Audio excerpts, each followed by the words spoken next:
Les versets interdits de la Bible, des textes que peu de pasteurs osent lire. Introduction.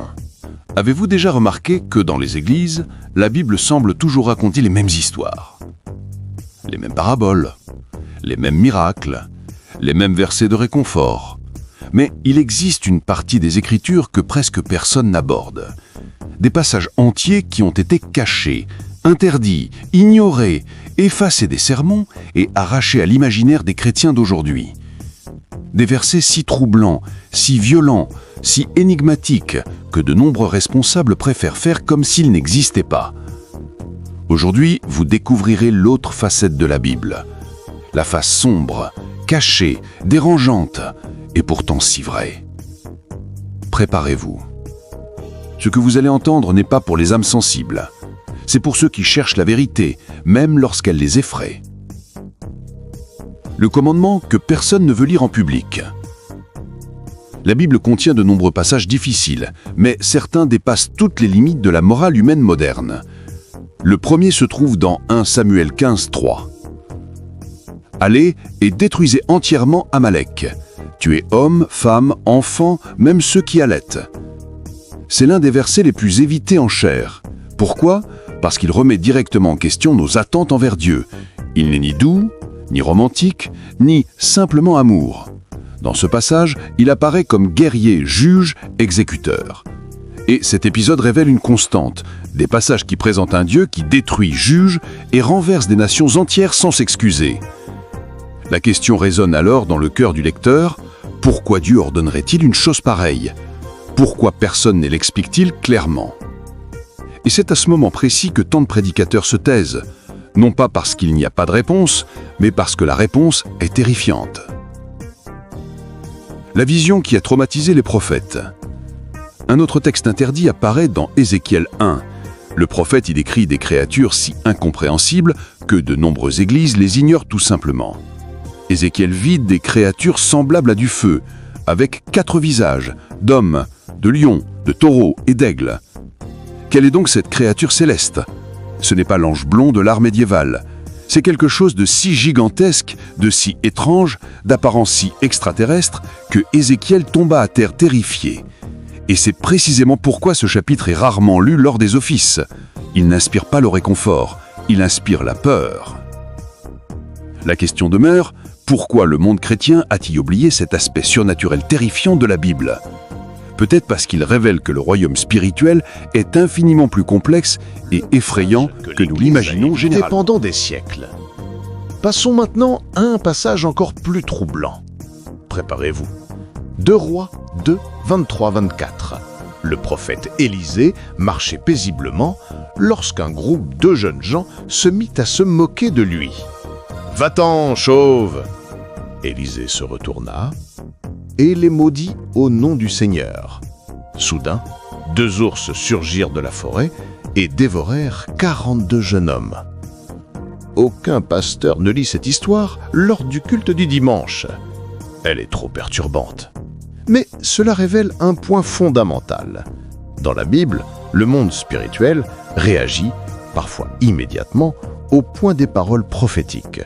Et cela révèle aussi la gravité de l'irrévérence spirituelle, un phénomène totalement oublié par la génération moderne. Ce texte n'est pas là par hasard, c'est un avertissement.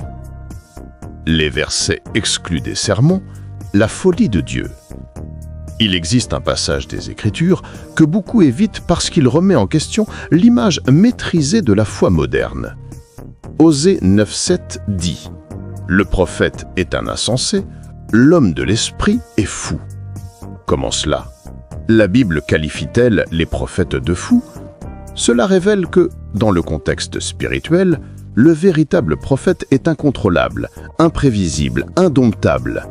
Il est radicalement différent du prophète moderne, domestiqué, à l'aise avec les médias et calculateur. Le prophète biblique était considéré comme fou parce qu'il portait des messages qui entraînaient la destruction de villes, affrontait des rois et annonçait la destruction. Il n'est pas étonnant que de nombreux responsables évitent ces textes. Ils révèlent le fossé entre le prophète biblique et le prophète de Salon. Quand Dieu devint l'ennemi du peuple. Peu de gens le savent, mais il existe un passage dans la Bible où Dieu lui-même déclare qu'il combattra son propre peuple. On le trouve en Jérémie 21, 5. « Je te combattrai la main étendue et le bras puissant, avec langueur, fureur et une grande indignation. » Oui, ce passage est dans la Bible. Pourquoi presque personne ne le prêche ? Parce qu'il est trop choquant d'admettre que Dieu n'est pas manipulé par la religion, les confessions ou les apparences. Ce texte réfute l'illusion d'être toujours du bon côté. Il expose le danger d'utiliser le nom de Dieu tout en vivant loin de lui. Et c'est pourquoi on l'évite, parce qu'il touche directement au cœur même du système religieux. Les malédictions les plus redoutées que aucune église ne révise.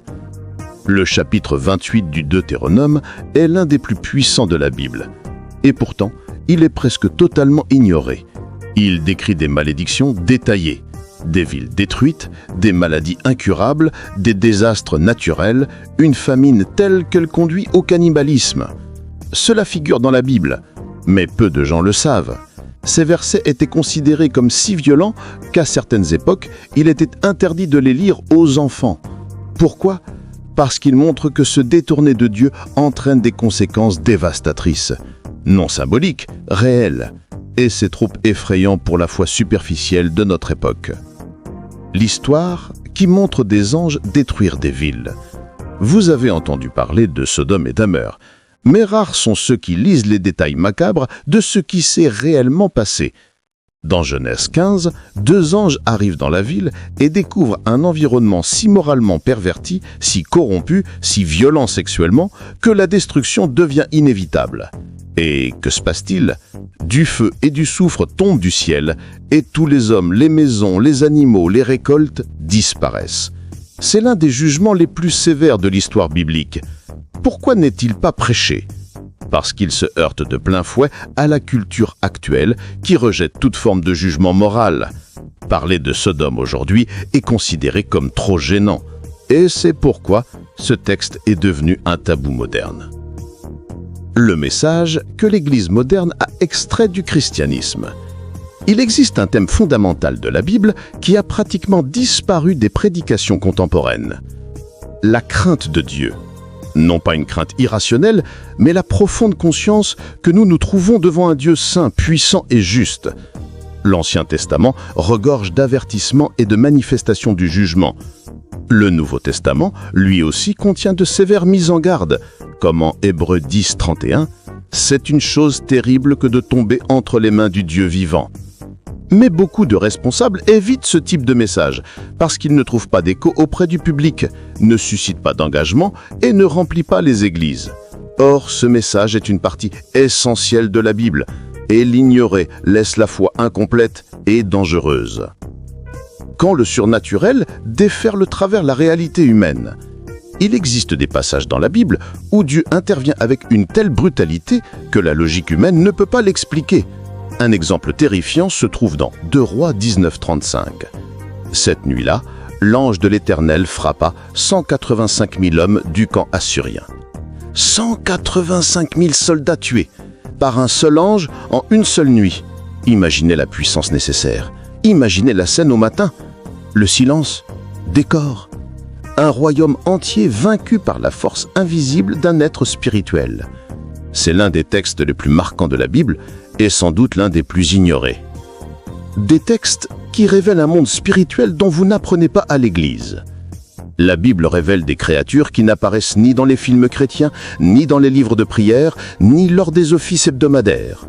Des créatures comme Abaddon, l'ange de l'abîme, les Néphilim, des géants descendants d'êtres célestes et de femmes humaines, les séraphins de feu qui volent au-dessus du trône de Dieu, Léviathan, créatures monstrueuses décrites dans le livre de Job, les cavaliers de l'Apocalypse, semant de la guerre, la famine et la mort. Tout cela se trouve dans les Écritures. Pourtant, c'est rarement enseigné. Pourquoi ? Parce que ces passages remettent en question la vision domestiquée du monde spirituel moderne. Ils révèlent que le royaume invisible est immense, peuplé d'êtres puissants et de réalités qui dépassent l'entendement humain. Conclusion. La vérité que personne ne vous ait dite.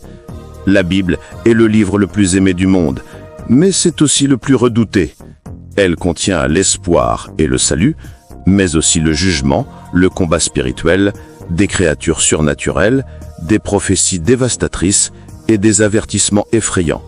Et beaucoup évitent ces passages parce qu'ils sont déstabilisants, parce qu'ils nous sortent de notre zone de confort, parce qu'ils nous obligent à affronter la réalité spirituelle sans filtre.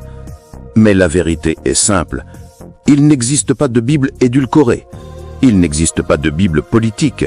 Il n'existe pas de Bible éditée. La parole de Dieu est complète, de l'amour à la colère, de la grâce au jugement, de la création à la fin des temps. Et seuls ceux qui connaissent toutes les facettes des Écritures comprennent véritablement qui est Dieu.